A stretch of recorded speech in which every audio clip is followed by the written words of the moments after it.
Assalamualaikum warahmatullahi wabarakatuh. Nama saya Subhan Flazikri dari kelas 04 SAKP 004. Pada video 3 ini, saya akan melanjutkan materi tentang perilaku kelompok dalam organisasi. Yang pertama ada bentuk-bentuk kelompok. Yang satu, kelompok primer. Tokohnya Charles H. Coley dan George Homans. Kelompok primer bersifat akrab, bekerja sama, berkomunikasi secara langsung atau tatap muka, loyal, dan mempunyai tanggapan yang sama atas nilai-nilai dari para anggotanya.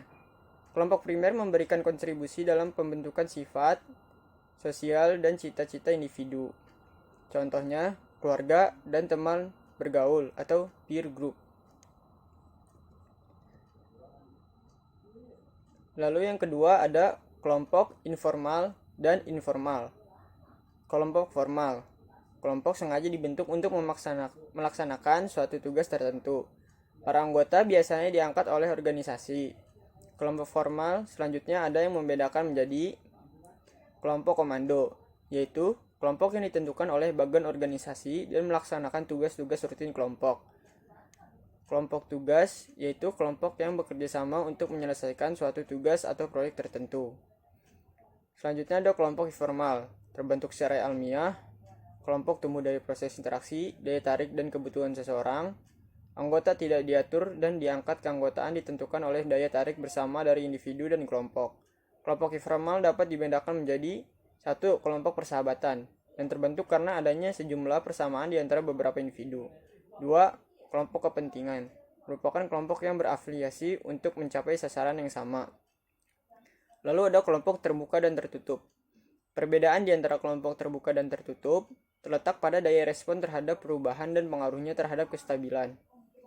Secara lebih jauh, ada 4 dimensi yang dapat menjadi dasar membedakan kedua tipe kelompok ini, yaitu perubahan keanggotaan kelompok, kerangka referensi, perspektif waktu, keseimbangan.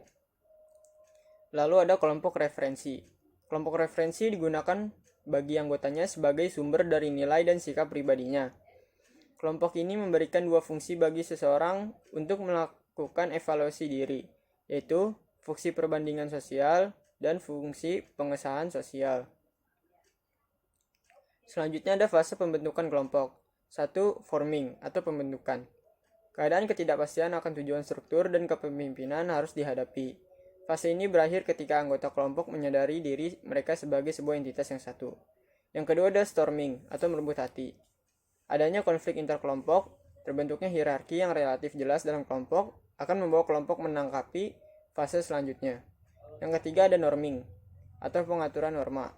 Terbentuknya kohesi atau keterpaduan dalam kelompok, struktur kelompok solid, harapan dan perilaku kelompok dirumuskan secara benar dan diterima anggotanya.